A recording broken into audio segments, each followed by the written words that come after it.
Oui, tu t'entends? Ça va? Est-ce que tu Ouais, es ouais, je m'entends. confortable? Oui. Confortable? Ok, très bien. Ouais, Ben, ouais. on va commencer. Et donc, comment est-ce que je commence? J'appuie sur ce gros bouton. Bienvenue dans les chroniques. Mais je crois que tu l'as déjà entendu, hein. Et inutiles. donc voilà, bienvenue dans les chroniques inutiles. Et cette fois-ci, je suis avec Julie. Comment ça va, Ah, Julie? ça va et toi? Ça va, ça va. Oh mon Dieu, j'ai oublié un truc. Quoi ça? Ben, notre inspiration, la citation de Planck. Est-ce que tu Ah la ouais, connais ouais, par cœur? ouais. Non, non, mais je peux la retrouver Je si peux tu la veux. trouver. Et donc voilà, à la base, on allait parler du peer review, du monde académique. Ah ben, j'ai pas mis de musique. Bien, François. Je vais prendre celle-là. Ça, c'est happy. Et du monde académique. Et donc, on s'était dit comme inspiration, on va prendre une fameuse phrase de Planck que Julie est en train de chercher tranquillement. Et pendant ce temps-là, je remplis le temps avec des belles paroles et avec une phrase. Bah, tu peux la lire, toi, hein, si tu veux. Ok. Bah, c'est en anglais, donc je la lis en anglais et puis Ouais, on la ouais, traduit ouais. ou quoi? Ok, donc la citation de Max Planck c'est New scientific truth does not triumph by convincing its opponents and making them see the light, but rather because its opponents eventually die and a new generation grows up that is familiar with it. Nice. Je vais tester d'abord et puis tu me corriges. Donc, les nouvelles scientifiques ou les innovations scientifiques ne viennent pas dans le monde parce que les vieux changent d'avis, mais plutôt parce que les vieux meurent et que les jeunes grandissent avec les nouvelles vérités scientifiques et les comprennent. C'est plus ou moins ça? Ouais, ils ont plus l'habitude d'entendre cette nouvelle idée scientifique et donc ils sont plus faciles à l'accepter, quoi. Ouais, voilà. Et donc voilà. Et donc on s'est dit pourquoi pour parler de ce sujet. Moi j'ai beaucoup de frustration en ce moment avec la science et là pourquoi j'ai voulu inviter Julie pour Grievance Studies. Je sais pas si tu te souviens de ce truc là. Et c'était Ouais. des gens qui je vais probablement faire un podcast quand je serai en solo une fois là-dessus. Et c'était des gens qui ils ont pris des trucs à la con, ils ont fait des articles à la con et ils ont une vingtaine, hein, je crois, et ils ont essayé de les faire publier dans des journaux scientifiques et en fait, il y en a 4 qui ont été publiés, 8 qui ont été en review et je crois qu'il y en a, le reste a été refusé. Alors j'aimerais bien avoir ton idée là-dessus. Est-ce que c'est facile de publier un article dans un journal scientifique? De mon expérience, non. Mais je pense, enfin, les articles parce que tu m'avais envoyé cet article qui parlait de ça. Et les articles qui avaient été envoyés, c'était plus un peu genre philosophie ou quelque chose comme ça. Je me souviens pas exactement. Bah, c'était gender studies, c'était sur tout ce qui était Ouais. intersectionnalité, donc c'est tout ce qui est études du genre, études de fat shaming, c'est sociologie surtout. Ouais. Et ouais, donc bon, je vais le dire, tout ce qui est études féministes, tout ce qui est études de racisme systémique, tout ce qui est études. Et donc voilà, eux ils ont été loin. Un exemple par exemple qu'ils ont fait, parce qu'il est trop marrant je trouve cet exemple, et il n'a pas été accepté je crois, je dois checker, c'est ils ont pris un chapitre de Mein Kampf et ils ont remplacé le juif par l'homme pour faire un article féministe. Voilà, ça c'est un des exemples donc des 20 articles en question. Celui-là n'a pas été accepté je crois. Bon, ils ont adapté le chapitre, hein, ils ont mis une intro, un synopsis, et ils ont fait genre, on a fait une méthodologie, etc. Voilà, là, je suis bien. Mais, oui, j'ai réajusté mon micro. Et donc voilà, ils ont fait comme ça une série de 20 articles, et en fait, à la base, eux, c'était pour remettre tout ça en question. Et donc, tu disais que ce n'était pas si facile. Bah, de mon expérience, c'est pas tellement facile. Bon, moi, mon expérience, elle est dans les sciences plus dures, mais bon, c'est vrai que à la fin, si tu mets une méthodologie et t'expliques ce que t'as fait, bah au final en science, le reviewer il est obligé d'accepter que c'est ça que t'as fait, quoi. Donc j'imagine s'ils ont inventé des méthodologies et qu'ils ont dit voilà c'est ça qu'on a fait, bah au final. Zut, maintenant je me sens responsable. J'aurais dû beaucoup plus étudier. Non mais j'aurais dû étudier vraiment en profondeur pour pouvoir te dire, ils ont fait ça. J'ai vu une interview avec un des gars qui a fait cet article, c'est un mathématicien. Et le truc que lui, il a dit, c'est... il n'a pas été dans le détail de exactement comment ils ont fait la méthode, mais ce qu'il a dit, c'est qu'à chaque fois qu'on l'a envoyé et que les reviewers donnaient des notes, donc les reviewers, c'est typiquement des gens qui sont dans le domaine, je suppose. Ouais, en général, t'envoies ça à quelqu'un qui est dans le domaine général de ce que tu fais, quoi. Ouais, c'est ça. Bah, le truc qu'eux disaient, c'est qu'à chaque fois qu'ils envoyaient à des gens de ce domaine-là, il disait pas genre oh c'est trop exagéré ce que vous avez écrit, c'est souvent il disait ah mais non mais c'est enfin, il rendait le pire encore, c'est-à-dire, oui, il faut que vous détestiez, vous fassiez encore plus de remarques là-dessus, et que donc, et donc ça c'est ce que je voulais aborder dans peut-être le podcast que j'avais fait en solo ou ici, je sais pas, c'est qu'il y avait une sorte d'activisme que lui il sentait, et que du coup, méthode fondée ou pas fondée, ou si tu mens, ou si tu dis quelque chose qui va dans la ligne de la pensée de ce reviewer, bah limite il va t'aider, ou il va te dire ce que tu dois écrire, ou et c'est ça un peu que le gars expliquait à ce niveau-là, quoi. C'est que la plupart, parce que bon, il y en a quand même 4 acceptés, 8 en review, si je ne me trompe pas, la plupart, pour le coup, ils étaient en mode non mais allez-y, c'est bien ce que vous faites, voilà comment vous devez l'adapter et tout ça, et comment en fait au fur et à mesure, il y en a certains qui ont été acceptés et non, et que du coup, à un moment, ils ont dit non mais tout ça c'est du hoax, toutes nos recherches, ça ressemble à rien, et qu'ils voulaient illustrer le fait que en ce moment, dans le monde de la sociologie, le peer review, ou cette méthode scientifique n'est plus tellement, en tout cas, adaptée comme elle veut. Je sais pas, t'as des pensées à ce niveau-là qu'est-ce que ça t'inspire ? Ouais. Moi, je pense surtout dans les sciences sociales, je pense que c'est probablement plus un problème. Bon, tu peux dire ce que tu veux. Tu vois, elle veut être scientifique et dire tu dois faire attention de ne pas dire des trucs qui ne sont pas vérifiables ou vérifiés. Bon, c'est pas grave. Ouais, mais j'ai l'impression que dans les sciences sociales, tu peux dire l'impression. En fait. Elle a fait sociologie, donc elle y connaît un peu plus. Mais il y a un peu plus. Enfin, il y a une méthode scientifique et il y a des recherches scientifiques. Donc c'est dans la psychologie aussi, tu vois. Ils font des recherches. Ils étudient le comportement des gens et puis ils parlent de leurs résultats et tout ça.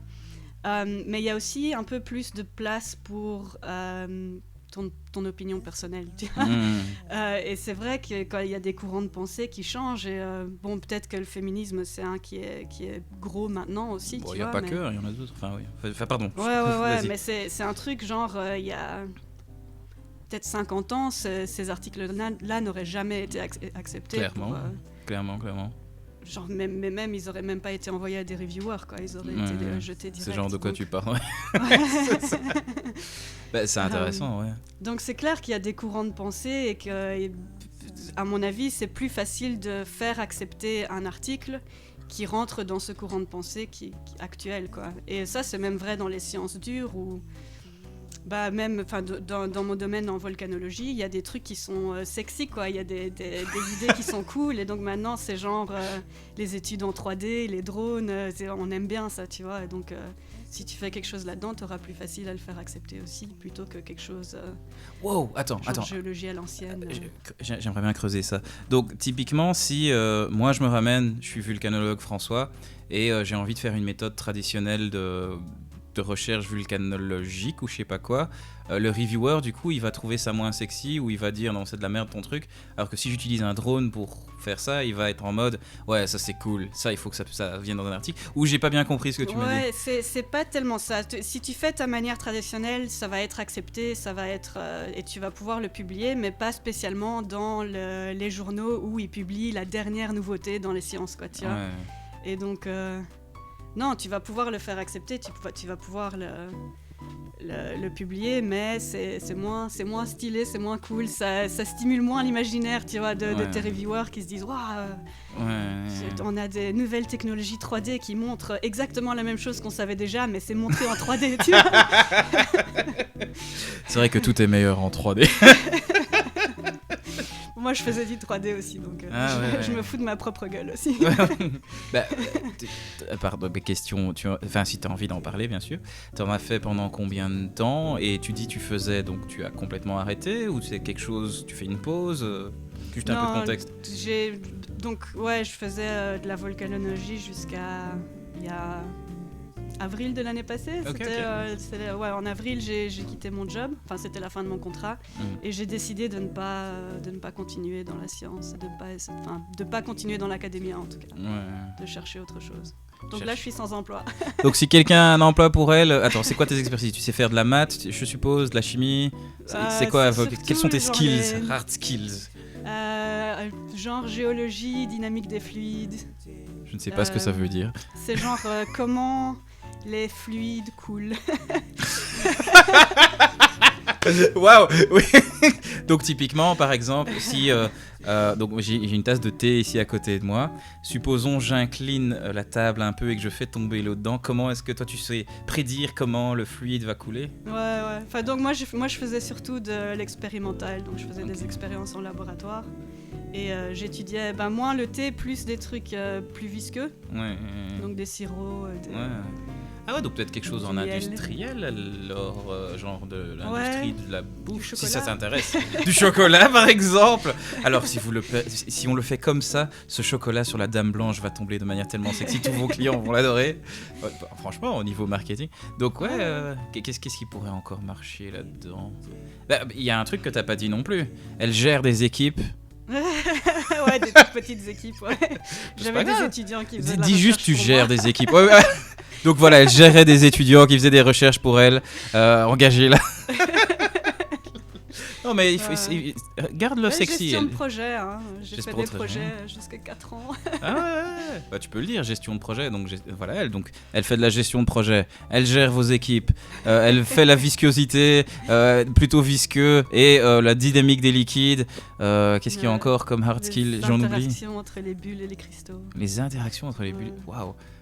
Ça veut dire quoi? Pardon, hein, je suis con. Hein. En fait, ça rentre dans la dynamique des fluides. En fait, quand tu fais de la recherche, c'est super spécifique. Ok. Et donc moi, ma spécialité, c'était des expériences avec un liquide visqueux, des trucs solides, donc des billes de verre ou du sucre ou des Ok. trucs comme ça. Et j'injectais des gaz et je regardais comment mon tout se comportait. Ah ouais. J'ai pas ok. l'habitude de parler science en français. Donc Ah, bah je si fais tu de veux, mon on mieux. peut switch en anglais et je ferai des piètres traductions. Enfin, si tu te sens à un moment que Ouais. t'as envie. Je Mais- vais gueuler des mots de temps en temps et tu vas devoir Et ça sera, ce mot-là en anglais, c'est le même mot, c'est un mot anglais que je vais franciser avec des et et des, avec un accent différent. Ouais, je sais pas en même temps. Ah, mais c'est intéressant. Et pardon, hein, mais je me dois, pour le coup, je suis curieux. Et ça c'est le François en moi, l'économiste, et le but dans tout ça. Pardon, hein. Mais donc le but c'est juste de voir, ah tiens, ok, la viscosité se comporte comme ça, ou l'effet de tel liquide a un effet sur tel cristal, ou c'est juste de l'exploration en fait. Ou Ouais, c'est c'était... de l'exploration. C'est surtout, on regardait surtout ce qui se passe avec les bulles. Parce qu'en Ok. fait, dans la volcanologie, Yes. l'important, c'est... Les bulles, c'est le plus important en fait. C'est ça qui cause les explosions. C'est quand tu as du gaz, enfin quand tu as beaucoup de gaz dans ton magma Ouais. et que ça remonte vite des profondeurs, tu as la pression qui change rapidement. Ouais. Et donc tes bulles de gaz qui sont dans le magma essayent de s'étendre. Ouais, de s'étendre et de monter, je suppose, ou de grandir. En général, ils sont bloqués parce que c'est tellement visqueux et cristallin. Mais Du ils magma, essayent c'est de la s'étendre. pierre très chaude, c'est ça hein, que je Ouais. me... Ok. Et donc les bulles, elles sont en quoi alors? Ah, il n'y a pas de musique, attends. Vas-y, je t'écoute. Hein. Donc le magma, en gros, c'est un liquide visqueux, donc la roche fondue, des cristaux qui se forment, t'as de plus en plus de cristaux quand le magma remonte, Ouais. et des bulles de gaz Ouais. qui essayent de s'étendre, s'épandre, S'étend- expand. Expand, ah ouais, bah, de s'expandre, de s'étendre, étendre, je crois plutôt. Je crois. De s'étendre quand la pression diminue. Donc quand tu arrives vers la Ouais, surface, c'est que tu as s'étendre, plein de gaz qui n'arrivent pas à sortir de ton magma Mhm. et qui essayent de s'étendre, sauf que tu es dans un milieu cristallin et visqueux, ok, donc ouais. il n'y a nulle part pour aller. Mais à ce moment-là, tu as des grosses explosions. Ah, ok. Et donc, quand ton gaz peut sortir du magma, Mhm. tu as tendance à plus éviter les explosions. Et donc, Ouais, en c'est fait, ça. étudier les gaz dans ce genre de liquide cristallin, Ok. ça te permet de... Prévoir quand il y aura explosion ou pas. Ouais, enfin, je on sais est pas, loin hein. de prévoir. Ouais, Non, oui. on sait pas du tout Ok. prévoir. Oui, mais je veux dire, Mais, c'est une première étape, quoi, savoir comment ça se comporte. Ouais. Wow, cool. Juste si on arrive à comprendre ça, ça sera déjà un bon début, quoi. Ah ouais. Et pour le moment, allez, disons que 100% ce serait le comprendre parfaitement, donc comprendre que quand tu lâches une pomme, elle tombe en... Ok, on comprend pas forcément la gravité, mais bon, soit. Ok, que la pomme, elle va tomber, ça, on l'a compris plus ou moins. Donc ça, on est environ à 100%. À quel état de compréhension, selon toi, on est sur ce sujet précis et spécial que je crois avoir compris? On n'est pas au niveau de la gravité du tout. Et surtout en volcanologie, en fait. La volcanologie, c'est assez nouveau comme science. Ok. Et un des grands pères de la volcanologie, c'était... il y en avait un, il était à mon unif quand moi j'étais là, Steve Sparks. Ah, ok. Et je veux dire, il a pris sa retraite il y a peut-être 4-5 ans, tu vois. Ouais, donc en fait, on parle du 20e siècle, le début, alors si je comprends bien. Ah ouais. C'est marrant. Donc c'est très jeune comme science et c'est une science importante, quoi. Ouais. C'est surtout important pour certaines régions du monde, je crois. Parce que pour donner un exemple de ma vie personnelle à ce niveau-là, donc j'étais au Kivu et là il y a un volcan qui est le Nyiragongo, si je me trompe pas. Et en fait, ce qui est marrant, c'est que j'étais là avec ma mère. Et elle dit que... Donc on a été à Goma, la région, et elle dit, la dernière fois que j'étais venu à Goma, ici il n'y avait rien du tout. Et en fait, il n'y avait rien du tout en termes de terre. En fait, tout ce qu'on voyait, l'herbe et tout ce que tu veux et tout ça, c'était du magma de volcan qui est descendu genre jusqu'au lac en fait. Donc il est si grand que ça en fait, ce volcan. Et donc tu avais des gens qui habitaient là et tout ce que tu veux. Et je crois que celui-là, il a explosé... toi peut-être que tu le sais, mais il a explosé je crois en 2000 quelque chose, donc ça c'est vraiment récent. Et ils ont fait de la vie sur le magma, mais en effet tout ce qu'il y avait là avant c'était détruit quoi, forcément. Et bon il n'y a pas des volcans partout mais... Ouais non, mais ils ont le potentiel quand même de foutre la merde. Je peux dire foutre la merde sur ton podcast? Pour moi oui. Alors je mettrai sur YouTube, tu vois, il y a un petit en fait dans les nouvelles lois ou je sais pas quoi, ils ont mis maintenant quand je mets une vidéo, mais il n'y a pas que YouTube, il y a aussi iTunes, il y a aussi Stitcher, il y a aussi Spotify, mais en tout cas maintenant il y a un petit truc que tu dois mettre, c'est est-ce que ton truc est disposé aux enfants, oui ou non. Moi j'ai automatiquement mis non sur chaque vidéo. Parce que je me fais pas confiance dans ce que je dis et tout ça. Et pourquoi t'as arrêté? Parce que ça a l'air d'être intéressant. Moi en tant que gars qui n'y connaît rien, c'est genre waouh, j'ai envie d'apprendre là-dessus, ou voir comment ça marche, faire le tour du monde, aller voir plein de volcans. Oui, question, t'es allé dans des volcans alors je suppose ou pas du tout? Ouais. Ah ouais, carrément. Ma recherche n'était pas... ma recherche n'était pas du tout une recherche de terrain, donc je faisais pas beaucoup de terrain. Mais quand tu fais partie d'une équipe, tu as d'autres personnes qui vont sur le terrain. T'es pas censé y aller tout seul. Le mieux, c'est d'avoir une équipe avec toi, tu vois, qui gère un peu. Et donc, je suis allée quand même sur pas mal de volcans. Ah ouais. mais c'est cool, donc c'est du trekking, je suppose. Et c'est quoi une équipe alors? C'est un trekker, un gars qui fait de la sécurité, un gars qui fait la bouffe. Enfin, je sais pas, ça dépend de où t'es. Il y a quand même des endroits où t'as pas besoin de sécurité, ça va. Ça dépend en fait. Il y a des volcans sur lesquels j'étais, c'était juste pour des cours, donc c'était pour apprendre un peu comment ça marche sur le terrain, parce que même si tu fais pas de la volcanologie de terrain, tu dois quand même avoir un contact avec la réalité. Oui, avec les gens qui font... J'allais dire les gens qui font le boulot. C'est complètement dénigrant par rapport à toi, alors qu'en fait t'en fais aussi. Mais c'est méchant. Ça va, j'en fais plus. Non mais bon, voilà, les théoriciens peuvent... d'ailleurs, en physique, il y a eu des théories. Je crois qu'Einstein, c'était un gars comme ça, il faisait aucune expérimentation, non? Je sais pas. Non, lui c'était surtout théorique. Voilà. Pourtant, il a quand même fait des trucs. Donc les gens théoriques sont importants aussi. De non-terrain. Moi, je suis même pas théorique, je suis expérimental non-terrain. Ah oui, c'est ça. Oui, c'est juste tu fais de l'expérimental, mais pas dans le terrain. Ouais. Ok. Pardon, tu parlais des équipes et je t'ai interrompu. Comme je fais si souvent. Donc ça dépend de ce que tu fais. Donc limite, si tu veux, si la vraie géologie, c'est où tu vas dans le terrain, tu collectes des roches et tout ça. Des roches, donc ça c'est des cailloux quoi. Ok. je pose, je sais pas. Ou bien de la cendre en volcanologie, et tu dois dessiner un peu toutes les strates et tout. Tu dois vraiment bien comprendre où t'es. Donc c'est mieux aussi d'avoir d'autres gens avec toi, parce que sinon t'es là pendant super longtemps. J'ai fait partie d'équipes de drones où là t'es toujours obligé d'être au moins 3 quand tu fais voler un drone, parce que t'as le conducteur du drone et puis t'as celui qui garde un œil dessus, tu vois, au cas où je sais pas, tu rentres dans un arbre ou bien il y a un oiseau qui arrive ou je sais pas.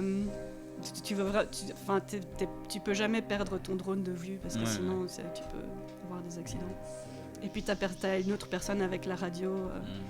qui est toujours en contact, enfin qui peut juste pour voir, ça dépend où t'es la radio. Ouais, d'accord. Mais par contre, les 3 drones, donc il y a une personne qui opère le drone, une personne qui regarde les alentours, et puis la troisième. Bah, la troisième, soit tu fais t'es l'opérateur de radio, donc ça c'était quand j'étais à une éruption à Hawaï, donc tu étais obligé de rester en contact avec la base parce qu'au cas où il y avait des hélicoptères, parce qu'eux ils faisaient aussi de la cartographie des laves. Et sinon, si t'es près d'un aéroport ou quoi, t'es obligé d'avoir une radio avec et de faire attention. Ouais, c'est ça. Wow, cool. Et cette personne-là fait un peu le va-et-vient avec les batteries aussi, tu vois, parce que le drone il vole pendant genre 20 minutes, une demi-heure, et puis il revient et tu dois changer les batteries. Mais c'est marrant, mais du coup, allez, disons, on va faire une expédition là, toi et moi maintenant, dans le volcan des Ardennes. Du coup, c'était combien de va-et-vient de drones vous avez besoin pour avoir une bonne idée, par exemple, du terrain ou quelque chose comme ça? Parce que je me dis, je contextualise ma question, c'est que quand moi je vois parfois combien de temps ça prend pour charger des batteries, par exemple de mon super tablette d'où vient le son, ou d'un appareil photo ou quoi que ce soit, je me dis, si un drone ne vole que 20 minutes en moyenne, ou il vole combien de temps par batterie? 20 minutes, une demi-heure, ça dépend du drone. Je crois le plus long c'est genre 40 minutes. Donc vous avez genre 10 batteries ou quoi? Ouais, tu te trimbales avec des énormes caisses avec plein de batteries dedans, et c'est super lourd et c'est hyper chiant à prendre dans les avions. Et aussi avec plein de cartes SD. Parce que si ton drone il se crash, en fait, ce que tu veux, c'est la data qui est dedans, quoi. Donc dès que le drone revient, tu changes la carte SD, tu changes la batterie et tu le réenvoies. Mais quoi, ça arrive souvent qu'un drone se crash? Enfin, je sais pas. Je sais pas. Moi, ça m'est déjà arrivé. Tu conduisais ou c'était la faute de quelqu'un? Une fois, je conduisais et une fois, c'était la faute de quelqu'un d'autre. Les 2 fois, ils sont rentrés dans un arbre. Oh putain. Mais ça doit être des sérieux arbres ou bien... Ouais. Bah, y en a un, c'était un très haut arbre et on faisait une expérience un peu avec le drone. On avait accroché des sensors. Des sensors. Des détecteurs. Des détecteurs, voilà, s'il te plaît. Donc on avait accroché des détecteurs en plus sur le drone, donc le poids était un peu bizarre. Et on a un peu perdu le contrôle et il est rentré dans un arbre. Et la deuxième fois, c'était il y avait une des hélices qui ne marchait pas très bien et donc le drone il partait de côté. Ouais, ça c'est quand il est pas hyper opérationnel. Mais du coup, l'hélice, il n'y a pas moyen de la réparer, je suppose, sur place, ou vous n'êtes pas qualifié? On aurait pu la réparer, pas sur place, non, mais si je l'avais pas fait voler. Non, il faut plus de détection. On change le monde. Non, mais je savais pas qu'il y avait un problème avec l'hélice. On s'en est rendu compte après. Ouais, forcément. Ouais, c'est ça. Mais du coup, les détecteurs, comment ils marchent? Enfin, c'est genre, je sais pas, c'est au son, parce que, moi, je m'imagine, géologie, il faut donc entrer peut-être dans le volcan, je suppose, ou puis il faut détecter ce qu'il y a dans la terre, mais je sais pas. En fait, je sais pas comment ça marche. Je sais pas si tu sais. Ça dépend des détecteurs. Sur les drones, c'est juste une caméra, donc tu prends des photos et puis c'est avec. En fait, tu prends des photos d'un endroit un peu différent. Donc tu es à la même altitude et t'as un angle un peu différent de ta carte. Et donc ça fait un peu le même effet avec tes yeux. Donc c'est un plan 3D. Et c'est comme ça que tu fais un plan 3D alors? Putain, super cool. Donc la raison qu'on voit en 3D avec nos yeux, c'est parce que nos yeux sont séparés, quoi. C'est ça. Et la combinaison des 2 images donne une image 3D. C'est marrant. Et quoi? Et il faut être à combien d'auteur? Parce que je m'imagine qu'une image méga loin, sauf si tu prends une photo hyper précise, mais avec le vent et tout, tout ça, ils prennent des photos hyper précises? Je sais pas, je pose la question sans savoir. Ça dépend. En fait, le truc, ça dépend de combien, du niveau de combien de détails tu veux. Donc si tu veux voir des arbres individuels et tout ça, tu dois pas voler très haut. Mais si tu voles plus haut, tu auras plus les structures d'une vallée ou des trucs comme ça. Et puis tu peux carrément aller, il y a des satellites en fait qui prennent juste des photos et tu peux faire aussi des cartes 3D avec ça. Et ça c'est carrément de l'espace, quoi. Mais tu vas pas voir les détails. C'est peut-être un pixel, ce sera genre, je sais pas, 100 mètres. C'est ça. Ouais, et puis, enfin, je suppose que pour ton boulot, il fallait quand même du détail, parce que tu parlais des cendres ou quoi que ce soit, ou voir la structure de la terre, ou d'un truc qui est tombé. J'ai l'impression qu'il faudrait peut-être du détail. Donc, c'était quoi la hauteur la plus basse à laquelle vous avez volé? Voilà, je vais poser ma question comme ça alors. Ça dépend des projets. Donc j'ai fait 2 projets comme ça avec Ok. des drones. Un, c'était on prenait des images. On n'était pas horizontal en fait, on était vertical. Ok. Et on ok. prenait des images des failles dans une falaise. Falaise, ok. Et donc là, en fait, c'était limite, on était juste au-dessus du sol, quoi. Tu vois, Ouais. on n'était pas très haut. Le plus haut qu'on était, c'était peut-être 5-10 mètres, quoi. Ouais. Mais on prenait des photos en vertical. Ouais. Et puis la deuxième fois, c'était à Hawaï. Et là, on faisait partie du team de l'urgence, Ouais. de emergency Urgency, team. ouais, urgence. J'ai juste traduit. La team, exactement. C'est bon, ton français est assez bon, hein, tu peux te faire confiance. Ouais, parce que moi j'ai tellement travaillé dans les milieux internationaux en anglais, je sais plus parler français, tu vois ce que je veux dire. Bon. Ce qui paraît, c'est un problème de bilingue. Parce que ouais. j'ai toujours parlé anglais et français. Et donc, si une langue s'améliore, l'autre se détériore. Ben, à ce niveau-là, parce que moi, donc moi c'est français-néerlandais, j'ai l'impression que parfois il y a des trucs que je vais exprimer. Donc typiquement, j'ai une idée, mais c'est une pulsion dans mon corps ou quoi que ce soit, ou une vision ou je sais pas quoi. Et donc je fais confiance à mon inconscient. Et donc ce qui se passe souvent, c'est que je vais exprimer l'idée dans la langue à laquelle l'idée est la plus, pas facile d'exprimer, mais en tout cas la plus juste de l'exprimer. Donc il y a certaines expressions, par exemple, que je vais dire en flamand. Il y a certaines expressions que je vais dire en français, et j'ai remarqué que pour l'anglais, il y a le même truc qui est en train de se passer, où je parle en français normalement, mais je dis une phrase par exemple en anglais, parce que cette manière de le dire en français en anglais exprime de manière plus précise ce que j'ai envie de traduire de mon monde sensoriel, pour utiliser des mots compliqués. Enfin, de ce que je vis, quoi. Et ouais, et donc, je sais pas, est-ce que c'est un problème? Oui. C'est sûr que si tu parles qu'une seule langue, t'as pas ce problème. Alors, et c'est juste quand je dis ça, tu vois, je peux mettre un autre morceau. Tu vas en mettre ce bon vieux Satie. Et ouais, du coup, est-ce que c'est vraiment un problème? Je sais pas. À mon avis, c'est le genre de truc qui, justement, stimulerait des échanges et des liens avec d'autres gens, parce que, justement, tu stimules les gens à apprendre d'autres langues, peut-être?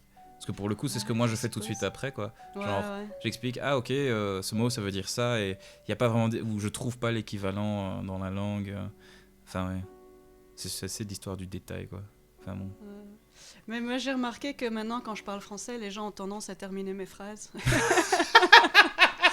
Et ils faisaient pas ça avant, donc je pense que tu passes quand même plus de temps à réfléchir à ce que tu dis, ou je sais pas. Je parle plus lentement qu'avant, en tout cas. Mais c'est depuis combien de temps que tu es de retour ici? Depuis fin octobre. Fin octobre. Donc maintenant, on est 4 fin mois. février. Ouais, je sais pas combien de temps ça prend pour vraiment se réhabituer concrètement à une langue. C'est une bonne question.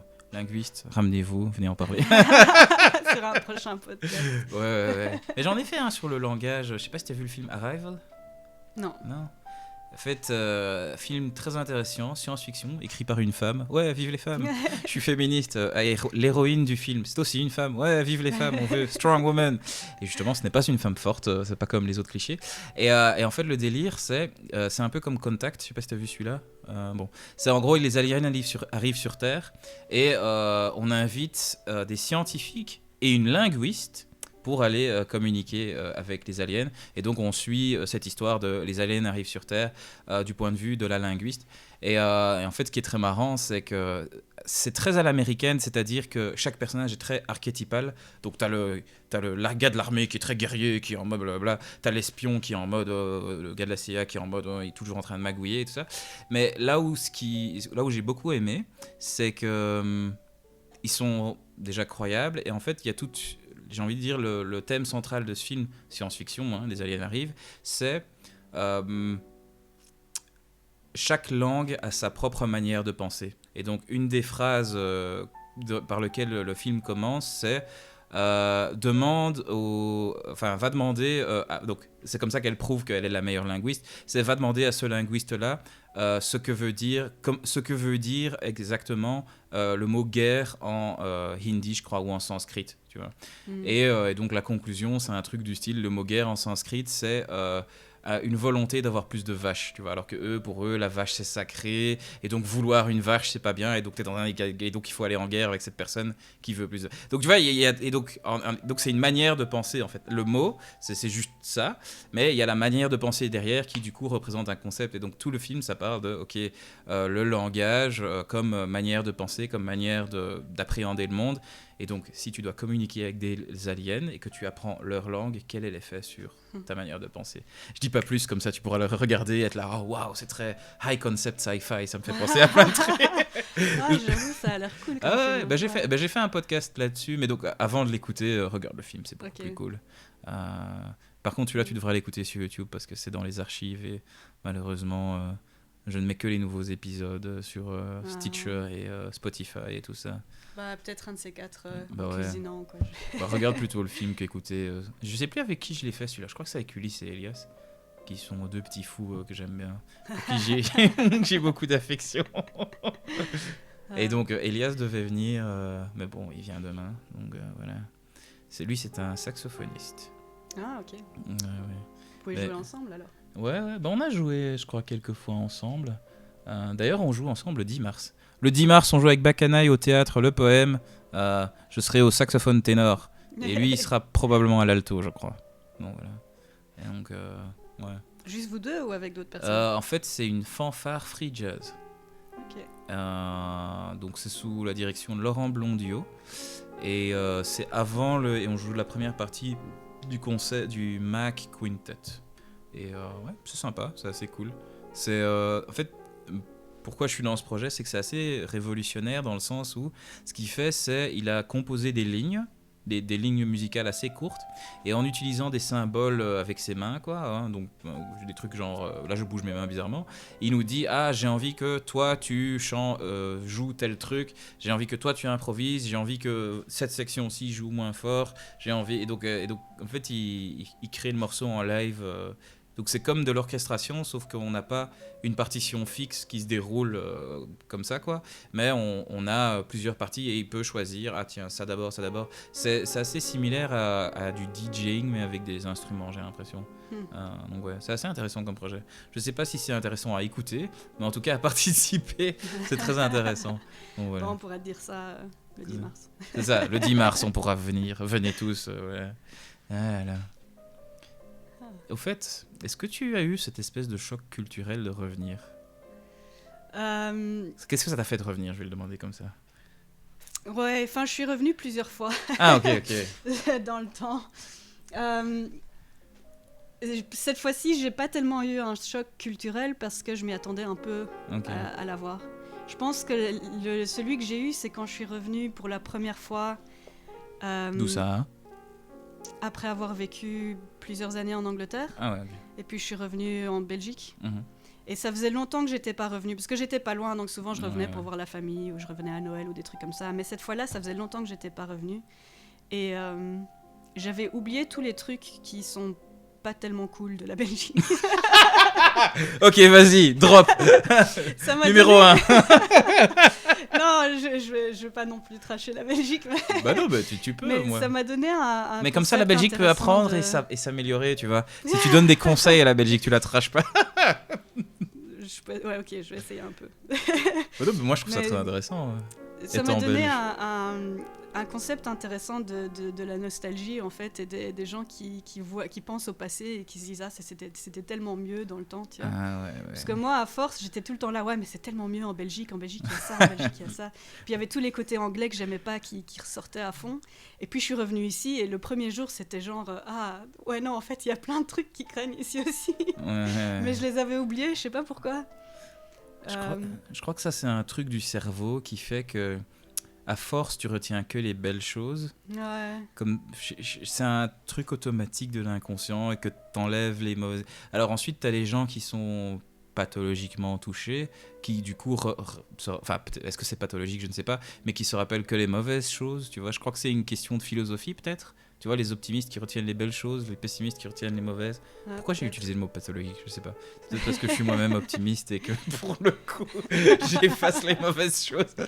Mais j'ai l'impression qu'il y a de ça. Mais Ouais. donc voilà, les mauvaises choses, pardon, je t'ai encore interrompu. Mais c'est un peu le bordel ici, hein, parfois. Je sais pas, il y a un côté désorganisé, déstructuré de la Belgique que j'aime vraiment bien. Et il y a un côté belge comme ça, s'il y a une règle que t'aimes pas, tu la suis pas. Et j'aime bien ça aussi. Mais d'un autre côté, parfois, c'est tellement le bordel. Genre, tu veux rentrer dans un tram, ou bien tu veux même sortir d'un tram, et il y a plein, tout le monde se rentre dedans, et t'es là, mais pourquoi? Ou, enfin, je sais pas, tu vas des fois, tu vas à la boulangerie, il y a tout le monde qui se gueule dessus. C'est vrai que, allez, bon, je suis pas un expert en Angleterre, mais c'est vrai qu'ils sont très silencieux et très polis et très la posture elle est très normale et ces gens on se parle et on se dit ils font la file pour rentrer dans le bus. C'est ça et ouais. Et il y a des règles et on suit les règles quoi. Ouais, c'est ça quoi. Mais ça c'est frustrant aussi des fois t'as des règles qui n'ont aucun sens et tout le monde les suit et tout le monde sait que ça n'a aucun sens. Et genre ce serait quoi une règle comme ça? Moi c'est faire la file pour rentrer dans le bus, ça me rend dingue là-bas. Parce que tu sais même pas que c'est ton bus qui va arriver. Ah, comme tu fais quand ça. même la file. Ah, mais donc, attends. Donc, si t'as le bus numéro 1, 2 et 3, il y a 3 personnes devant toi. Toi, tu dois prendre le bus 3. Il y a le bus 3 qui arrive d'abord. Tu peux pas le prendre? Alors, pardon. Si, tu peux le prendre. Mais tu dois le pousser. J'ai pas encore très bien. J'ai vécu 5 ans en Angleterre, j'ai toujours pas très bien compris la politique de bus. Mais non, tu peux le prendre, mais c'est juste que t'as attendu dans la file pour rien parce que les autres ils prennent pas ce bus là. Ouais. Ah oui, comme ça. Ouais. Ok, je comprends. Ouais, non, ici c'est en mode. On se met tous à l'arrêt et puis c'est le mien. Et puis tout le monde. C'est pas, il y a pas de fil quoi.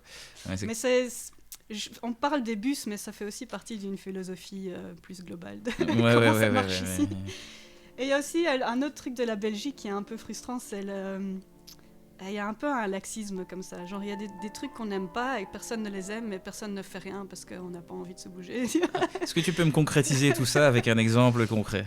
Je suis en train de faire les démarches à la commune pour pouvoir être acceptée en Belgique. Ouais. Par exemple, Ah oui, juste, ouais. T'as tout ce côté administratif de la paperasse qui n'a aucun sens et tout le monde fait juste son boulot et n'a pas envie d'en faire plus et donc on t'envoie d'un côté à l'autre. Alors là, j'ai une question très importante. Parce que moi, j'ai l'impression que toutes les administrations du monde, des gouvernements, c'est comme ça. Est-ce que tu es en train de dire qu'en Angleterre, c'est pas comme ça? Que si tu vas en Angleterre dans une administration, c'est genre, je m'occupe de vous, vous serez bientôt servi et... Je sais pas, je pose la question ouvertement comme ça. Non, c'est une bonne question. En Allemagne, c'est pas comme ça. En Allemagne, ils adorent la paperasse, ils font ça super bien. Je sais pas pourquoi ça ne m'étonne pas.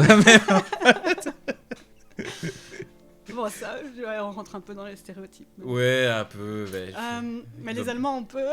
On a le droit, les Allemands. Je sais pas si on a le droit. C'est-à-dire que, j'ai rencontré peu d'Allemands, mais des peu que j'ai rencontrés, c'est vrai que dans la manière même d'approcher le monde, parce que c'est de ça qu'on parle, philosophie, ils ont ce truc, surtout en voyage, la logique, quoi. Donc la logique et les papiers et tout ce qui est papier, eux, ils ont bien le fétiche papier de... Donc un exemple concret, c'est quoi ? Tu ne reçois qu'un bol comme ça pour ce prix-là ? Oh, mais moi je ne vais pas manger là. Mais moi je dis, mais non, mais moi c'était en Inde, mais moi je viens manger ici parce que celui-là, il est très bon. Et donc ça me dérange pas de payer un peu plus pour avoir un bol moins bon, mais juste parce qu'il est bon, je viens ici. Donc il dit non, mais si tu vas là-bas, le rapport qualité-prix est très bien. Tu vois, il y a ce truc logique de voilà. Et même au niveau des papiers, oui, mais non, un flic devrait faire ça. Oui, mais non, mais on est en Inde, mec. Et donc c'était trop marrant d'être avec moi avec lui parce que je me rendais compte à quel point il avait ce truc européen. Donc tu vois, de la logique et tout ça, et il faut que des choses raisonnables et les choses sont cadrées. Il faut un cadre et que tout soit bien dans le cadre et qu'on fonctionne en règle. Lui, il avait ça, mais à un niveau ultra puissant que j'avais jamais rencontré chez quelqu'un. Et en effet, j'ai rencontré des potes allemands à lui et tout ça, et ouais, ils étaient tous dans cette espèce de fonctionnement.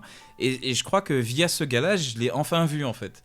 Et que même maintenant, les Allemands que je rencontre ici, c'est ah ouais, il y a quand même dans l'arrière, il y a quand même ce petit truc-là, ouais, cette philosophie derrière. Alors ils sont pas tous comme ça. Il y en a qui sont contents, par exemple, d'être en Belgique parce que enfin, je suis libéré de tout ça. Mais que même dans leur fonctionnement, ils ont ce truc. Non, les choses, il faut catégoriser. Ça, c'est pas comme si.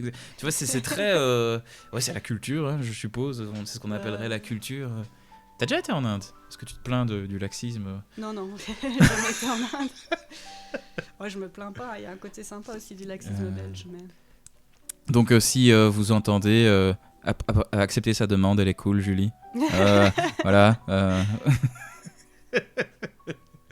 Ouais. Je sais plus de quoi en parler. Je pense qu'on a divagué un peu. Ouais, ça doit être de ma faute. J'ai tendance à faire. C'était de science au début, non? Ouais, mais comme tu remarqueras, on va un peu dans tous les sens et tout ça. Ah oui, non, on parlait de... Et quel est un autre aspect de la Belgique qui te dérange? Mais je pense que c'est Par tout ça rapport un peu. au... Parfois c'est c'est ça. un peu le bordel et parfois il y a un laxisme. Ouais. Mais du coup, ils t'ont donné une deadline ou quoi? Ou ils t'ont dit peut-être, t'auras une réponse d'ici là ou pas du tout? Ah, le 6 mai, je crois. Le 6 mai. Ouais. Bon, c'est cool. En fait, t'as 3 mois pour rendre un dossier. Ouais. Et puis, ils ont 3 mois pour décider. Ouais. Enfin, ouais. Ce qui est marrant, c'est que... allons, j'ai envie de creuser, pardon. Et en fait, dans le dossier, qu'est-ce qu'il faut mettre? Il faut mettre, genre, je sais pas moi, ton CV, il faut mettre, genre, je sais pas moi, pourquoi t'as des beaux yeux et donc j'ai des beaux yeux, il faut m'accepter, ou je sais pas, qu'est-ce qu'il faut mettre là-dedans, enfin, je sais pas. Non, il faut juste... Je sais pas, parce que j'ai jamais dû faire une demande de Ouais. acceptez-moi dans votre pays, s'il vous Je plaît. pense que légalement, ils n'ont pas le droit de t'accepter ou de te rejeter sur la couleur de tes yeux. On ne sait jamais, mais peut-être que c'est un avantage, tu vois, que tu peux mettre devant. Oui, Non, je suis très sympa et j'ai un grand sourire. Acceptez-moi, je vais apporter ce sourire partout dans votre pays. Et puis ensuite, ils disent non, nous ne voulons pas de sourire en Belgique. Non, c'est juste parce que j'ai pas de travail, donc je suis revenue ici sans travail, et juste avec l'idée de me réinstaller à Bruxelles. Et j'ai pas trouvé de travail dans les 3 mois que je suis arrivée. Donc je devais juste leur mettre un dossier avec mon CV et ma preuve de recherche active d'emploi, quoi. Un peu comme si tu faisais la demande de chômage, je pense. Ouais. Mais pour moi, c'était pour être accepté. Ouais, c'est bizarre. Parce que je me demande comment ça se passe derrière, à l'envers du décor, quoi. Donc c'est genre, ils prennent le dossier, ils vont voir 2 secondes ton LinkedIn. Est-ce qu'il est à jour? Ouais. Ils vont voir le LinkedIn, le Facebook, et puis ils disent elle a l'air cool, ou bien c'est très procédural, ou est-ce que c'est procédural, tu vois, genre ah oui, on n'a pas ce petit document. À ce niveau-là, j'ai eu une conversation très intéressante, je crois hier ou avant-hier, avec une Suisse, et elle expliquait comment dès qu'en Suisse il y a un petit document ou un petit box qui est pas checké, qui est pas checked, tu peux te faire jeter dehors parce que paperasse, même chose, ils ont cette obsession là. Et je crois qu'ici il y a quand même le jugement ou l'évaluation de la personne humainement. J'ai l'impression qu'ici on a ça quand même, quoi. Alors on peut considérer ça comme du laxisme. Et d'ailleurs, il y a plein de partis qui se disent non, il faut instaurer plus de règles et être plus méchant et refuser plus de gens. Ils se trouvent au côté opposé de la gauche. Ouais. Mais je pense, c'est un peu un laxisme aussi de juste dire il y a une case qui n'est pas cochée, alors on va pas les accepter. Tu vois, c'est juste pas essayer de réfléchir plus loin au potentiel des gens. Pas que, de toute façon, je pense que tout le monde devrait être accepté. Oui, il y a ça. Tiens, j'ai envie de mettre ça. Mais il n'y a pas que ça. Il y a aussi tu vois. Enfin, encore une fois, philosophie. Tu vois. Tu instaures des règles. Idéalement, si tu es hyper carré à ce niveau-là, que tu dis non, les règles sont les règles parce que les gars qui ont décidé pour les règles, ils sont beaucoup plus intelligents que moi et ils savent, tu vois, c'est l'autorité, c'est le papa, le patriarcat, fuck le patriarcat, mais il a décidé pour moi et donc il le sait mieux que moi, donc je ne fais qu'appliquer. Il y a aussi ce truc de manque de responsabilité, enfin relâchage de responsabilité, je sais pas comment l'expliquer, que du coup, non, moi je ne fais qu'appliquer les règles, basta, moi c'est pas mon problème, c'est la si c'est pas bien, on n'a qu'à les changer, tu vois. Et j'ai l'impression que c'est ça la philosophie derrière, j'ai l'impression. Et ça a des avantages, hein. Du coup tout est beaucoup plus, comment on dit ça, le mot qui me vient c'est industriel.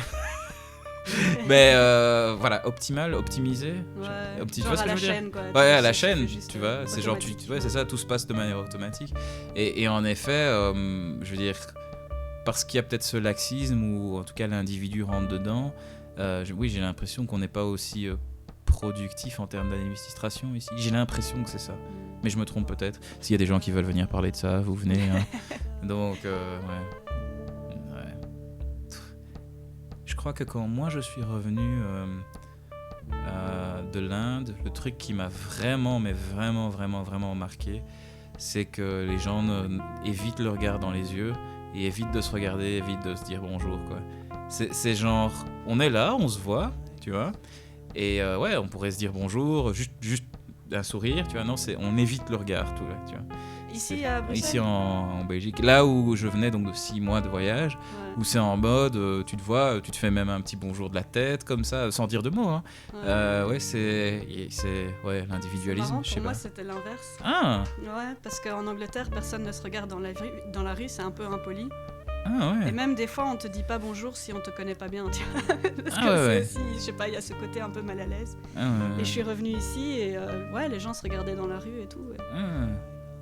Il y avait, ouais, Ouais, marrant. Bah, je suppose que c'est des... Comment on dit ça? Des généralités, peut-être? ouais. Genre, il y a peut-être une personne sur 20 qui regarde dans la rue, là où en Inde, c'est 10 personnes sur 20. Ouais. Et donc, du coup, statistiquement, dans mon inconscient, il y a ce délire de... Ah bah ouais, non, c'est tout le monde, quoi. Ouais, les généralités, quoi. Ah bah tiens, au fond, où est-ce que tu aimerais travailler? Bah, on va trouver un job maintenant. Non mais je veux dire, quel serait ton job idéal? Voilà. Attends, je vais la poser différemment la question. C'est cliché la question, mais ta journée idéale c'est quoi?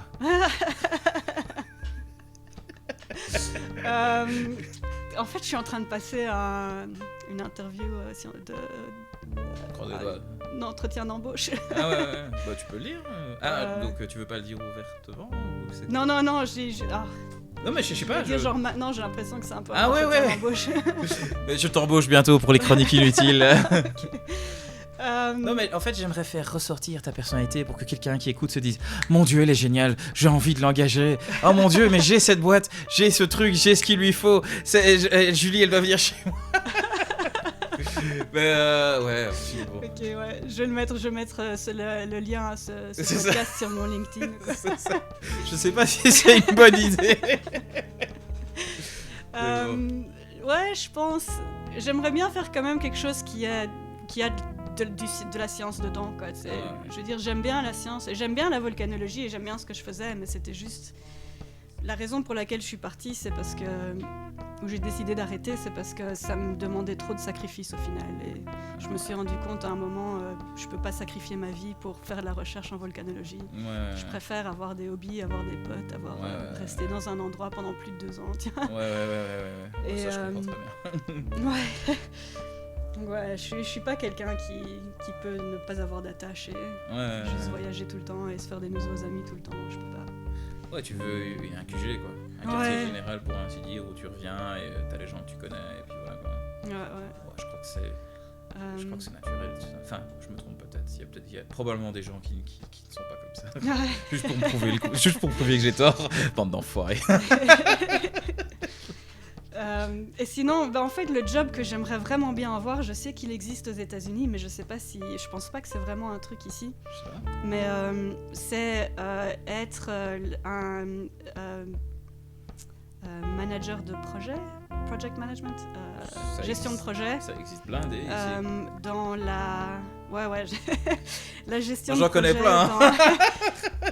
Mais pour les sociétés qui donnent pas les sociétés, mais Les entreprises qui donnent les bourses scientifiques en fait. Un incubateur? Un incubateur scientifique, c'est ça? Je sais pas. En général, c'est de l'argent qui vient du gouvernement, mais il y a il y a une organisation, voilà. Il y a une organisation qui le fait. Waouh, on y est arrivé.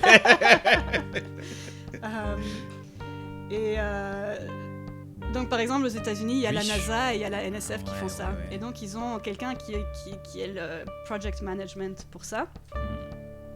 Et en gros, tu reçois toutes les demandes de bourse, tu les envoies à des reviewers, t'organises un peu tout ce monde-là, mais en plus de ça, tu dois être un peu au courant de ce qui se passe dans le monde de la science, donc tu vas aux conférences, tu suis l'actualité de la science, parce que t'es quand même le premier point d'attache, tu vois, donc t'es la personne où si un projet ne vaut vraiment même pas le coup d'être envoyé à des reviewers, c'est toi qui est le premier à faire ça, quoi. Donc, pardon, je vais traduire ça en termes abstraits, comme ça, si c'est pas exactement là-dedans, mais... Donc, en fait, un type de job où, quelque part, tu recevrais des demandes, gardons scientifiques pour le moment, et évaluer ou non si c'est quelque chose d'intéressant, et du coup, dire le OK, et puis espérer que quelqu'un derrière dise oui et donne l'argent, alors. J'ai bien compris? Parce que ça existe, mais peut-être pas en science ici. Ouais. Parce que ce job-là, il existe. Hein, ouais, il y a de la gestion de projet dans la science aussi, parce qu'aussi en Europe, il y a des organisations qui donnent les bourses. Mais je sais pas si le job, c'est exactement ça, quoi. Aussi, c'est un peu, J'ai l'impression qu'en science, ce sera plus difficile de trouver, tu vois. Mais par contre, ça, c'est quelque chose... d'ailleurs, tu as probablement remarqué mon tableau à projet. Je savais pas que c'était ça. Ah ouais, non, mais donc ça, c'est chacun de mes projets et tout. Et donc, en bas, dans les to-do, c'est rechercher boîte de production, parce que quelqu'un m'a dit, tiens, mais François, avec tous tes skills et tout ce que tu sais faire et tout ça, pourquoi est-ce que tu fais pas justement une boîte de production ? Et en gros, le seul truc que toi tu ferais, c'est il y a des gens qui se ramènent avec leurs projets, et toi tu les conseilles ou tu les aides, et tu demandes des investissements par exemple ou quoi que ce soit. Et le seul truc que toi tu fais, en fait, t'es une sorte d'interface pour gérer des artistes et les aider à se développer. Et tu dis oui, ça c'est bien, ça c'est pas bien. Donc ça c'est typiquement dans l'art. Mais parce que donc elle me disait ça parce que j'ai fait de l'économie, parce que j'ai fait tout ça. Et donc ouais, il y a plein de gens qui font ça, que ce soit pour l'éducation par exemple. Tiens, est-ce qu'un projet éducatif est intéressant ou pas, est-ce qu'un projet donc artistique est intéressant ou pas, donc c'est pour ça que j'ai pensé incubateur quand tu m'as dit ça. Est-ce que cette start-up est intéressante, est-ce qu'on va lui donner de l'argent, oui ou non, mais c'est vrai qu'en termes scientifiques, et c'est pour ça que moi j'ai directement dit incubateur scientifique, c'est que c'est un peu ça, c'est que tu évalues un projet, donc tu sais ce que c'est un incubateur? Non. Ok, pardon. Parce que j'utilise le mot et je l'ai pas défini. J'ai vu ses yeux comme ça en mode, est-ce que je lui dis ou non? Soit. Du coup, je vais y devenir. Donc en gros, c'est par exemple des grosses boîtes comme PNP ou quoi que ce soit, ils créent une boîte qu'ils appellent un incubateur.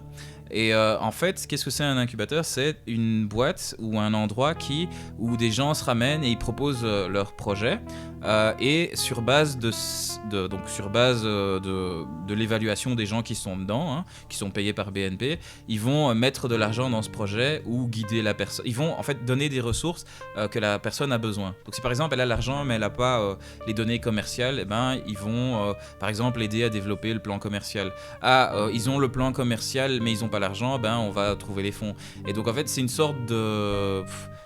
Enfin, le mot que j'ai envie d'utiliser, c'est problem solver business, quoi, qui aide les gens qui ont des idées de projets à développer, quoi.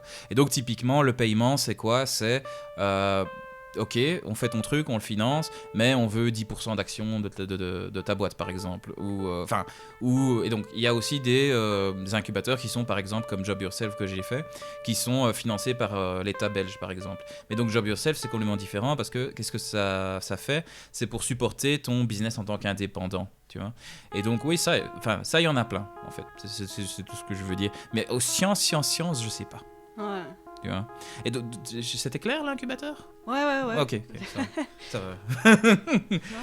Non, c'est vrai que je sais pas si ça existe ce genre de truc. Ouais.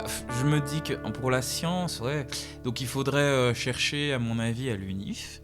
Mais je sais pas, parce que je sais par exemple que McKinsey à un moment il voulait s'installer à l'UNIF et c'est exactement ça qu'il voulait faire en fait. C'est si tu as des étudiants qui ont fait... attends, je mets une musique, je vais mettre celle-là. Ça, c'est les nouveaux morceaux. Donc, je me permets de les utiliser maintenant.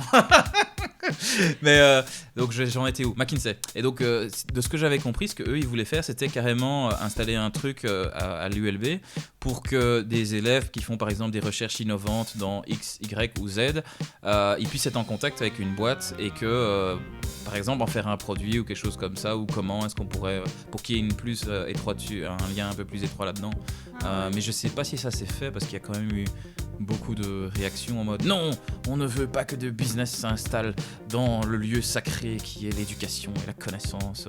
Donc je crois pas que ça s'est passé finalement. Mais c'est vrai que ça peut un peu influencer la direction de la science. Clairement. Vers le truc important pour le commercial et pas pour la connaissance humaine. Mais le commerce c'est quand même important, dit le gars qui a fait économie. J'avoue. Ouais. Donc voilà, si vous avez un incubateur de sciences ou voilà, vous cherchez une gestionnaire de projet, une évaluatrice de projet, qu'est-ce que tu faisais encore ? Elle gère des équipes, elle donne cours, elle pilote des drones, elle gère les volcans, elle sait faire des photos, voilà. Et elle est sympa, elle est cool, voilà. Si vous avez quelque chose pour elle, voilà. Super personnalité, voilà. Esprit d'équipe. Ah oui, purée, c'est quoi qu'ils mettent encore ? Savoir travailler en autonomie, il y a encore d'autres clichés comme ça. Elle sait être très détaillée, oriented, mais en même temps, elle a une vue d'ensemble. Qu'est-ce qu'il y a encore comme ça que tu trouves partout ? Créative, mais c'est suivre les règles Standard Operating Procedures. En fait, s'adapter à tout et workaholic. Très flexible, mais en même temps, c'est s'adapter. Ouais. Super héros du travail. C'est ça, quoi. Tiens, mais moi pour job, j'ai peut-être, mais j'ai pas envie de jinx. Tu vois, j'ai dit le mot en anglais. J'ai pas envie de. Comment dire en français ça ? Tu demandes à la mauvaise personne. Justement, c'est un bon exercice. Bon, soit. J'ai peur de le jinxer, de le foutre dans l'eau, mais je vais peut-être bosser en tant que financier dans une boîte de production de cinéma. Waouh. À fond, j'ai trop envie de ce job. J'ai trop envie. Mais c'est genre, bon, il faut voir quoi. Faut voir. Mon CV, donc c'est via une recruteuse. Et donc, ouais, on va voir quoi. Ça, ce serait trop cool. Enfin, c'est complètement différent de ce que j'ai fait avant, mais bon. Mais parfois, c'est le mieux, c'est de faire quelque chose dans un milieu tellement différent que c'est comme le premier job, quoi. Tu vois, tu t'amuses et t'aimes bien. Bon, il y a encore il y a de la passion et tout. Bon, on va voir. Les jobs, la science. Mais c'est dur de trouver, de se réinventer comme ça. Tu dois un peu... Enfin, je sais pas, moi je suis passée d'un truc où je savais ce que je voulais faire et mon boulot était génial et j'adorais en parler et tout ça. Enfin, j'aime bien toujours en parler, mais... Et d'un coup, je me suis dit non, c'est tout, je peux pas continuer là-dedans, je vais arrêter. Et tu dois te retrouver une nouvelle passion et un peu te poser les mêmes questions que tu t'es posées quand tu avais 18 ans, quand tu allais étudier. Tu vois, tu te dis bon, c'est quoi en fait que j'ai vraiment envie de faire c'est quoi qui me passionne et, je sais pas, moi je suis arrivée à un truc où en fait j'aime bien apprendre à mon avis, toi aussi t'es comme ça. Je suis clairement comme ça fois 1000 à mon avis. Parce que toi t'es resté, en fait t'es resté là-dedans combien de temps ? Si je compte que à partir du doctorat, ça fait 7 ans, 8 ans. Voilà, moi, pour me réinventer et avoir une nouvelle passion, en moyenne c'est 6 mois. Et donc pour le moment, les chroniques inutiles, je l'ai quand même, j'ai fait plus que 6 mois, je suis assez fier de moi à ce niveau-là. Oui, enfin bon, il y a plein de littérature là-dessus. Je sais pas si tu vois ce que c'est les multipotentiels ou les scanners. Ouais, je t'ai déjà entendu en parler. Ouais. Bon, il y a plein de littérature là-dessus, et si tu veux, je peux en parler un peu plus. Mais ouais, c'est un fonctionnement du cerveau en fait. Et donc il y en a certains qui l'ont x 1000, il y en a certains qui l'ont x 100, il y en a qui l'ont... Et en fait, on l'a tous, en fait, parce qu'on a tous un besoin de changement et on a tous une envie d'aventure. Tous les humains l'ont, tu vois, c'est un truc codé en nous, quoi. Mais c'est juste certains l'ont à plus de degrés, moins de degrés, voilà, quoi. C'est juste des... Enfin, c'est en même temps les expériences de vie aussi, l'éducation aussi a une influence là-dessus. Et donc voilà quoi. Enfin, voilà, comme je t'ai dit là tout de suite, voilà, j'ai commencé, j'ai fait une petite formation de cinéma et tout. Et puis c'était super cool. Et maintenant, bon, j'ai la confiance en tout cas qu'au niveau de compétences et je sais ce que je dois apprendre pour me faire mes propres films et tout ça. Je vais me lancer là-dedans, je vais faire 2-3 trucs. Est-ce que ça va être de qualité? Je ne crois pas, mais c'est pas le but non plus. C'est le but, je trouve, pour moi, c'est d'apprendre et ouais, j'adore apprendre, c'est clair. Si t'as ce boulot avec la boîte de... Ah oui, ce serait le rêve. Ce serait génial. Donc voilà, je sais pas si Dieu est là. Si t'es là, vas-y, arrange le truc. Fou, vas-y. Hein. Ouais. Mais par rapport à se réinventer, je sais pas. Du coup, j'ai peut-être des choses à dire là-dessus, vu que moi je suis quelqu'un qui le fais assez régulièrement. Ce que j'ai... et d'ailleurs, un des projets, il est là. Il est là exactement. C'est justement ça, écrire un livre là-dessus. Dans les 50 post-it. Ouais, oui, il y a 50 post-it avec tous des projets.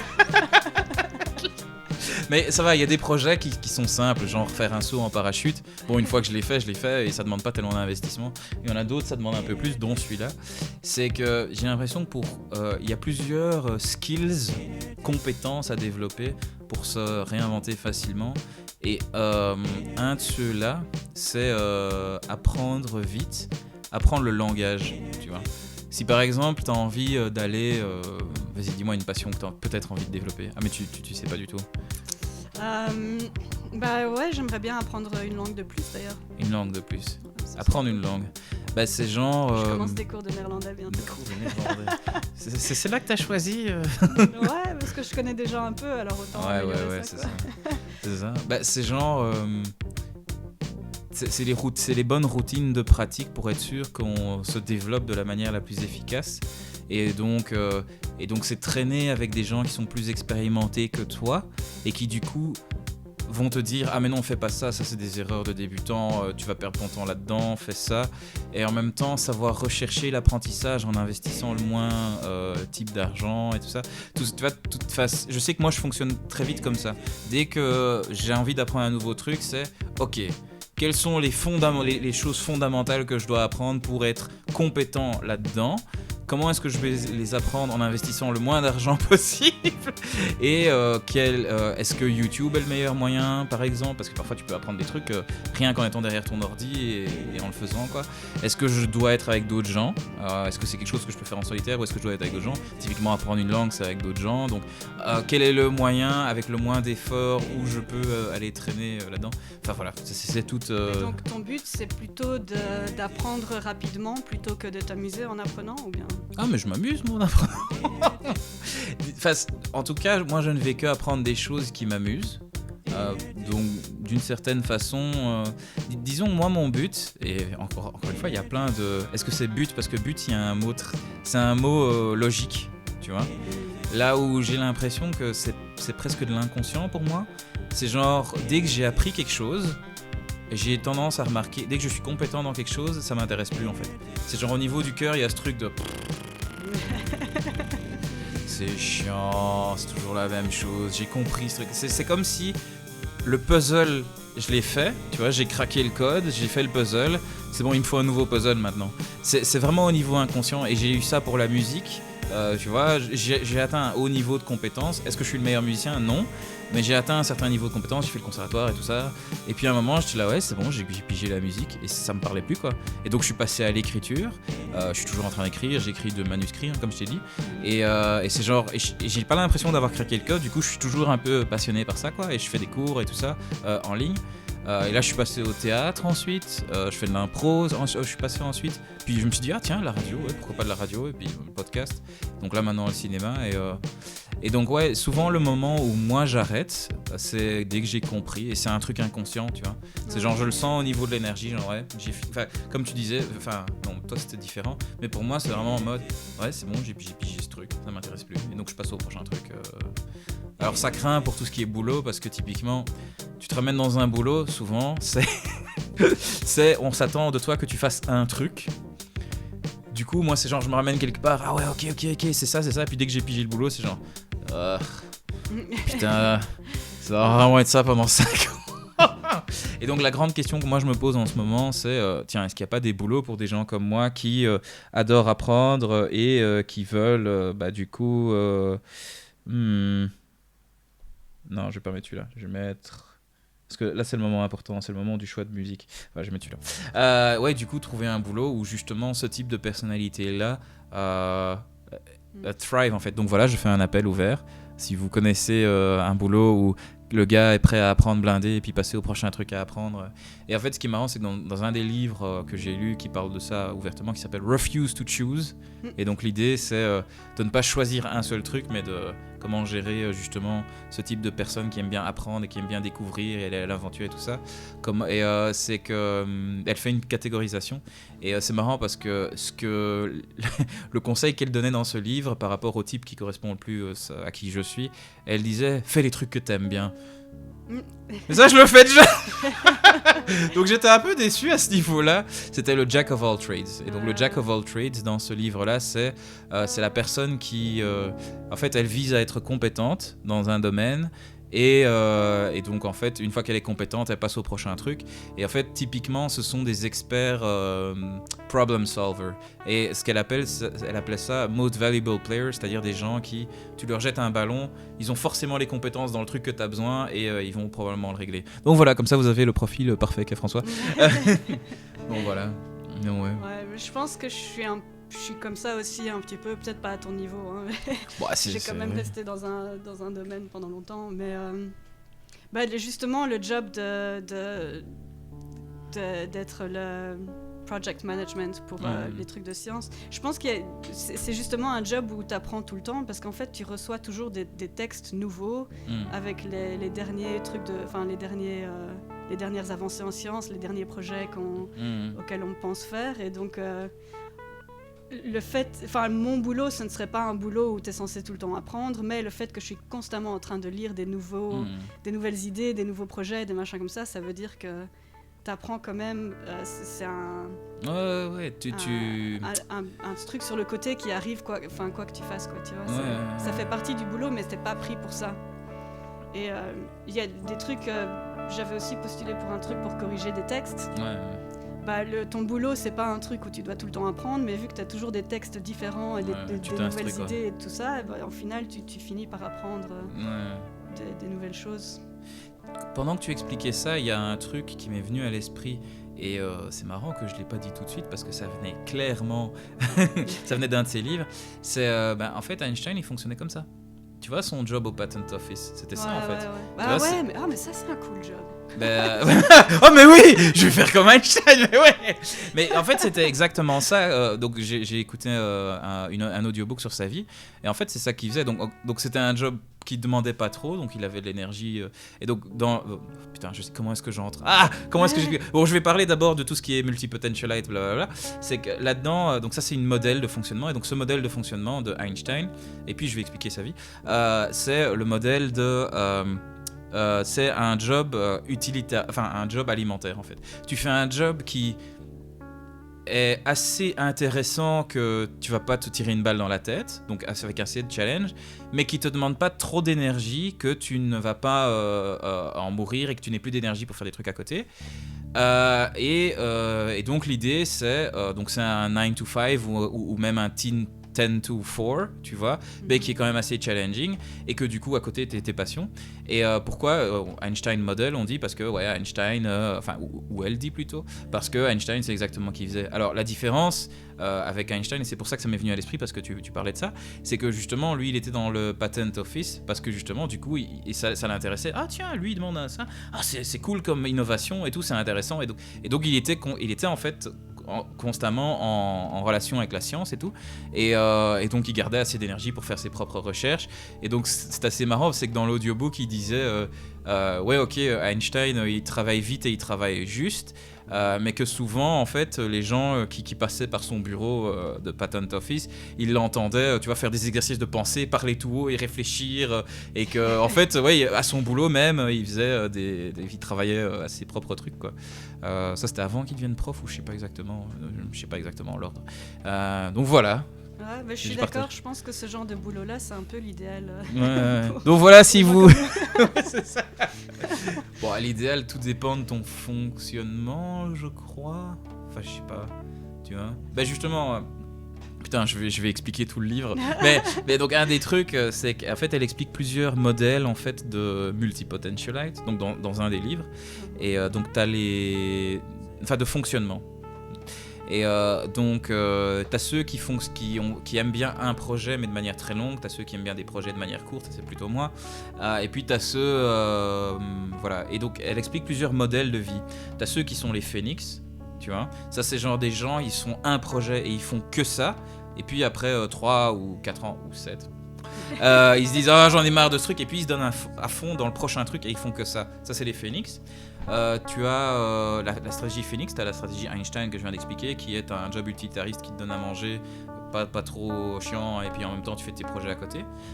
Et puis tu as ceux qui font le group hug approach et ça c'est l'approche de t'as une boîte qui te permet d'avoir toutes tes passions rassemblées dedans. Donc typiquement ce serait marrant, François fait des liens dans sa tête. Par exemple le cinéma. Ce serait, t'as ta boîte de production de cinéma, et ben en tant que boîte de production, tu as la musique. Bah ok, tu fais de la musique, tu composes de la musique. Tu fais la caméra, donc t'as l'aspect technique. Tu as l'aspect scénario, écrire par exemple. Et donc ça rassemble plusieurs passions sous un truc. Et puis tu as le slash approach. Bah ça c'est quand tu dis je suis ça, plus ça, plus ça, plus ça, plus ça. Et donc dans son livre, elle prend un peu des exemples historiques, un peu intéressants pour montrer comment eux ils géraient leur vie et tout ça. Je sais pas si ça apporte du contenu au podcast en règle générale. Et non, parce qu'il faudrait que toi tu parles et je me retrouve à parler de moi et tous les trucs que moi j'ai eu. Merde, c'est toujours comme ça avec moi. Bon, Bah écoute, moi j'apprends des trucs donc ça va. Bon ouais, du moment que c'est du partage. Mais donc voilà, si tu veux je te passe le livre en fait. Ouais, à fond. Mais ouais voilà. Il y en a 2 comme ça assez intéressants. Et ouais, t'as des stratégies, des types de jobs et des trucs comme ça. Et voilà. Et donc, pourquoi ce livre est important? Voilà. Et je vais peut-être conclure là-dessus, je sais pas. Je sais pas si t'as encore des trucs que t'as envie de dire. Toujours. Mais, Bah vas-y, non mais vas-y. je sais pas combien de temps ça fait qu'on parle là. On s'en fout, hein, en vrai. Enfin, je veux dire, on est sur YouTube, il n'y a pas de... Ouais, en fait, moi je m'en fous à ce niveau-là. T'as peut-être remarqué que je suis pas très cadré. Que je suis pas forcément les règles. Et en effet, ça c'est une des premières remarques que j'ai reçues. Non mais François, pas plus de 15 minutes. 15 minutes. je crois qu'on les a dépassés. Non, ça va. Je pense 1 heure pour un podcast, c'est bien. Ouais, mais je sais pas comment on a commencé. Je sais pas. J'ai mis combien de Tu peux morceaux? enlever une partie au milieu et faire C'est ça. ça. Faire semblant, genre oui, transition tout à fait normale. Ouais, mais en même temps, tu vois, si t'enlèves certaines parties, je crois que les transitions ou les sauts de sujet à sujet ne sont plus tellement logiques. J'utilise le mot logique comme si je l'appliquais à mort, mais bon. Ouais. Non, mais donc je voulais conclure là-dessus, mais je sais plus sur quoi je voulais conclure. Merde. C'est que si, c'était autour de ça. C'est il y a moyen de vivre autrement que la manière linéaire de vie qui est avoir un job, travailler toute sa vie dans ce job-là, avoir 5 ans d'expérience là-dedans et puis que faire ça le reste de sa vie. Il y a moyen de vivre de plein de façons différentes. Et voilà, si je peux mettre une note de fin, c'est voilà, vivez différemment, vivez comme vous le sentez. Lifestyle design, écoutez votre corps, écoutez votre âme et je sais pas. Non mais ok, elle ne veut pas faire de commentaires, elle fait juste un vieux. J'ai rien à dire des bras. Bah on dit au revoir. Ouais, on dit au revoir. Alors, Ouais. bah au revoir. Tu peux leur dire au revoir. Au revoir. C'était Voilà. un plaisir d'être ici avec vous. Bon bah voilà à toutes. Hein. Alors et puis j'appuie sur ce bouton là. Boum. Voilà, j'espère que t'as kiffé. Bon voilà. Et ça j'aimerais bien donc faire avec plein de gens, tu vois. En mode, tu vois. On va dans un bar, on amène plein de petits HP, on discute de plein de trucs. Ouais, bon.